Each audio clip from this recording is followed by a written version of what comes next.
Bismillahirrahmanirrahim. Assalamualaikum warahmatullahi wabarakatuh. Puji dan syukur mari kita panjatkan kehadirat Allah Subhanahu wa Ta'ala yang telah memberikan kita kesehatan dan kesempatan sehingga hari ini kita masih bisa mengikuti pembelajaran dan menonton video ini. Pertama-tama, perkenalkan nama saya Juspayanti selaku moderator. Kami dari kelompok 10 akan mempresentasikan tentang mengidentifikasi dan menyusun rencana kerja sekolah atau RKS. Adapun anggota kelompok kami yaitu Rauda Andi Hadis, Nurul Fajriani, dan saya sendiri, Juspayanti. Baiklah, untuk mengefisienkan waktu, langsung saja saya mulai. A. Pengertian rencana kerja sekolah atau RKS.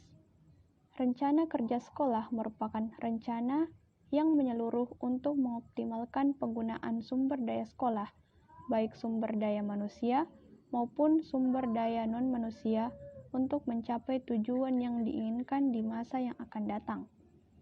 Rencana kerja sekolah sepatutnya berorientasi ke masa depan dan secara jelas mampu menjembatani kesenjangan antara kondisi yang ada saat ini dan yang akan datang.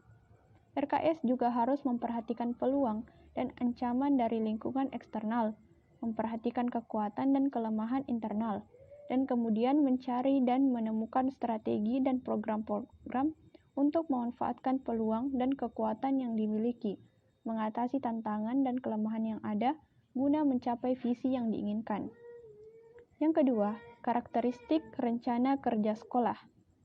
Adapun karakteristik rencana kerja sekolah ada 6, yaitu terintegrasi, multitahun, setiap tahun diperbaharui, multisumber, partisipatif, dan dimonitor.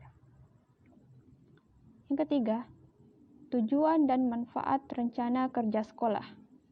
Rencana kerja sekolah disusun dengan tujuan untuk: yang pertama, menjamin agar perubahan atau tujuan sekolah yang ditetapkan dapat dicapai dengan tingkat kepastian yang tinggi dan risiko yang kecil.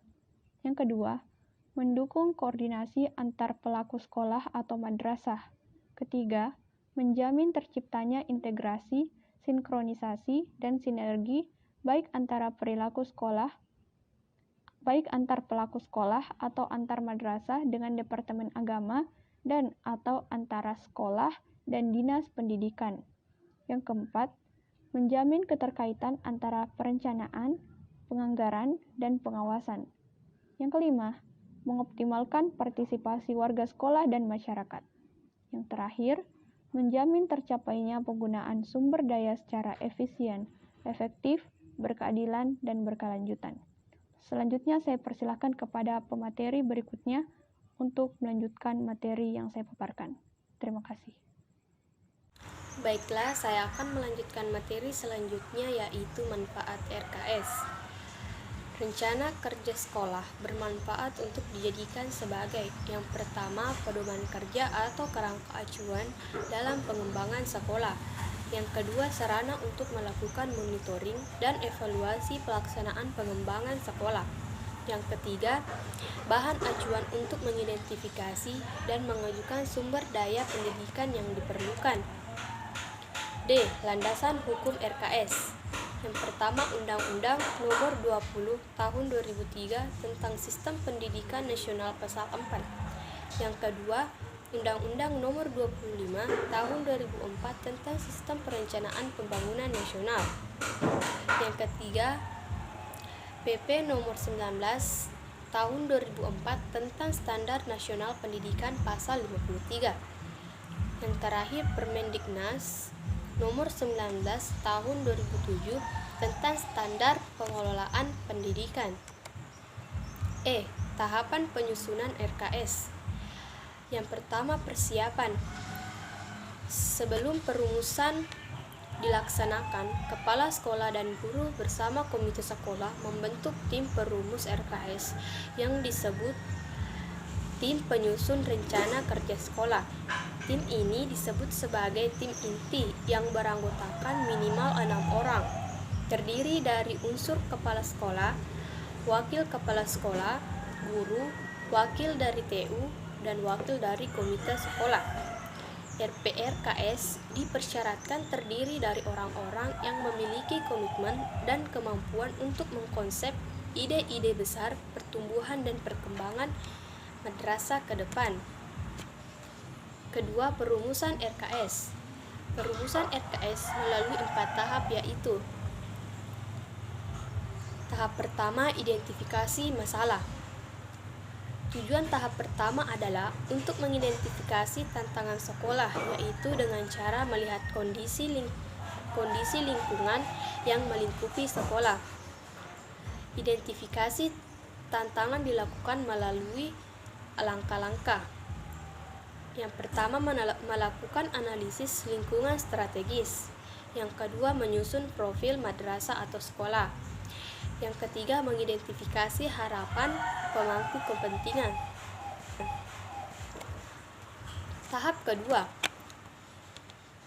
analisis pemecahan tantangan dan rencana strategis. Langkah-langkah dalam menganalisis tantangan. Yang pertama, menentukan penyebab masalah utama.